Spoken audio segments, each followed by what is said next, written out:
Hi there, welcome to Overy Gardens. Now I just want to quickly show you the best way to prune apple trees in the winter months.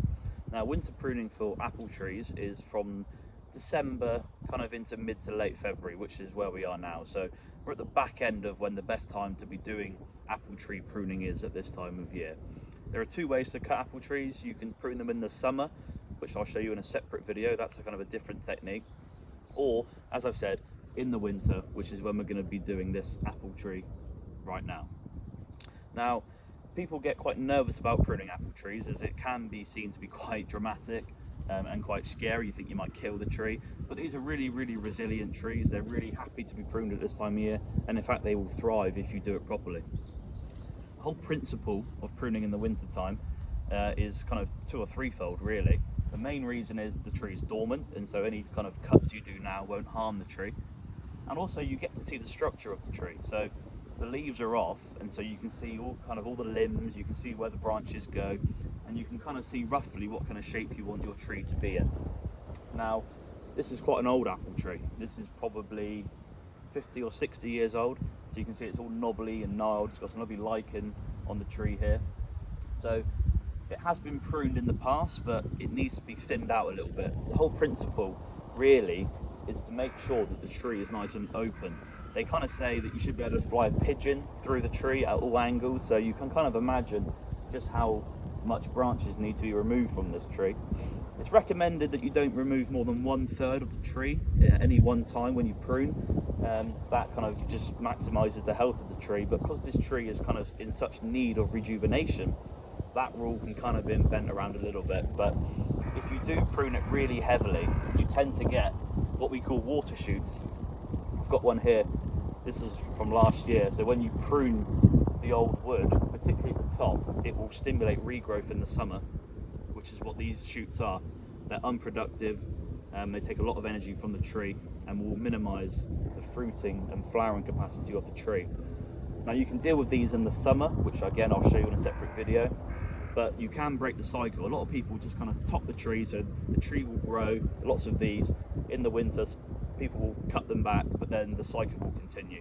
What you need to do is get into the tree, prune a lot of the old mangled growth out, and then over the years you will be able to maximise the productivity of your tree. Now, they say you can fly a pigeon through the tree, but I like to also think you don't need to be that dramatic. As long as you get a lot of air and a lot of light around the developing fruits, that's the most important thing. That is the fundamental principle of cutting the apple tree at this time of year.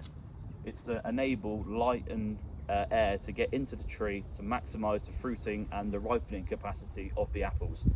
If you leave this tree congested and kind of all old and dense like this, you'll get a lot of flowers, but a lot of the fruits won't ripen, they'll fall off, and the fruits that you do get will tend to be kind of small and not very flavoursome. With apple trees and most fruiting fruit trees, it's about quality, not quantity.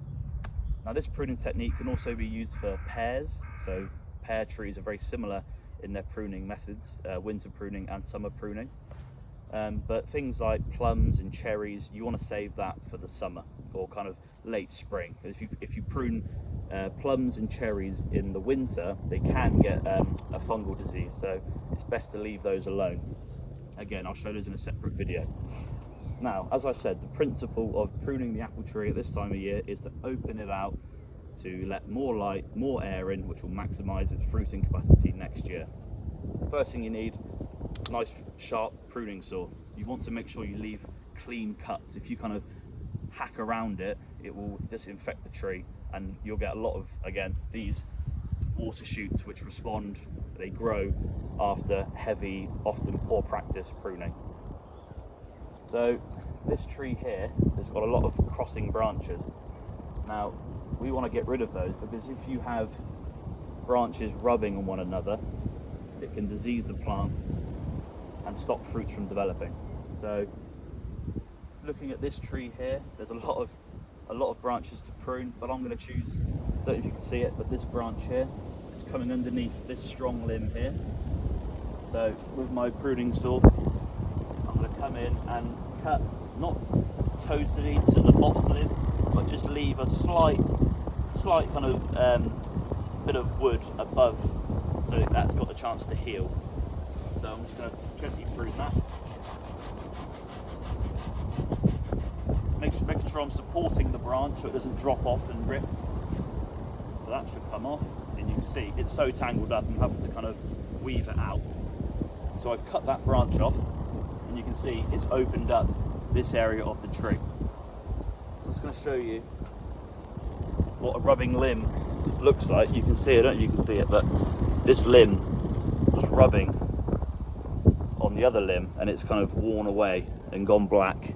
That can let all sorts of kind of disease in. So to get rid of that branch was really important. You can see here also, these are fruiting spurs.